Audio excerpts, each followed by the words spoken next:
Hey, so a lot of people are asking, wanted to see the solutions for the end. Here's a video of all the solutions and how we ran the race. Good luck. See ya. The night before, I laid out all the clues and packed them all inside. We gave the kids 30 minutes to decorate their vans, and we gave them a clue envelope with some clues, some instructions, and an invisible ink pen. We also wanted everybody to participate, so they all chose a role for the day. Inside, they thought their pins weren't working, but they were actually invisible light pins, so they gave them kind of clues on their maps of where they were going and how to do the challenges. Their first clue was a video Mission Impossible style that led them to the balloons where they had to pop it and go to the charades, escape room, or bowling.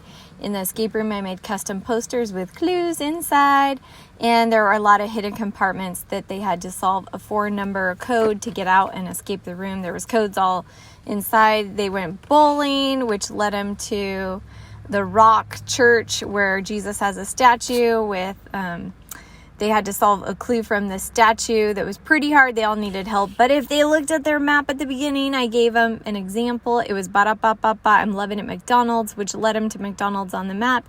They sped off to McDonald's where the stake president was waiting inside the limo with milkshakes. The milkshakes had QR codes on the bottom and a rock with a letter inside. The QR code led them to Blackhawk Museum. Once they got to Blackhawk Museum, they had to do a lip sync to a dance with costumes, which led them to the Stocks House. At the Stocks House, they had to go down an 18-foot water slide. At the top of the slide, there was a clue that told them the order of the letters of the rocks they were collecting for the day. Once they got their rock from the bottom of the pool, then they did a blindfolded eating challenge. This was really cool because they had to eat a bunch of stuff and they had to figure out what they were eating. Those kids were good sports. That led them to another park where there were sumo suits waiting for them. Each team put one sumo suit on and had to protect their sumo while playing capture the clue, like capture the flag, across a field while 4 snipers were shooting at their sumo. They had to protect them, which led them to the treasure box where I had a real looking fake snake inside. The Snake King had to sit on a throne and get a tattoo on their face.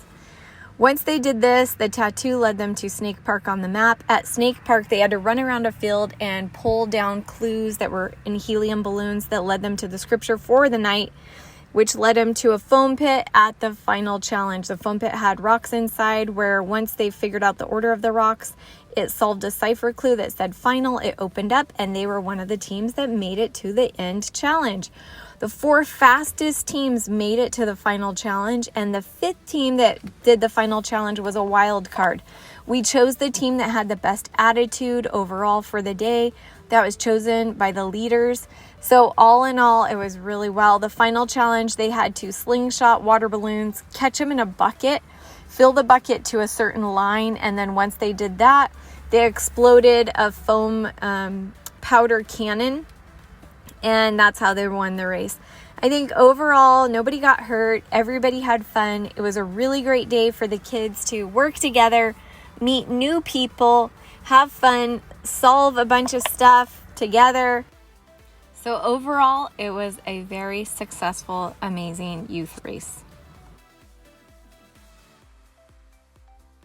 The gold team ended up winning for the night. They were incredible. This was my secret how I made the race happen.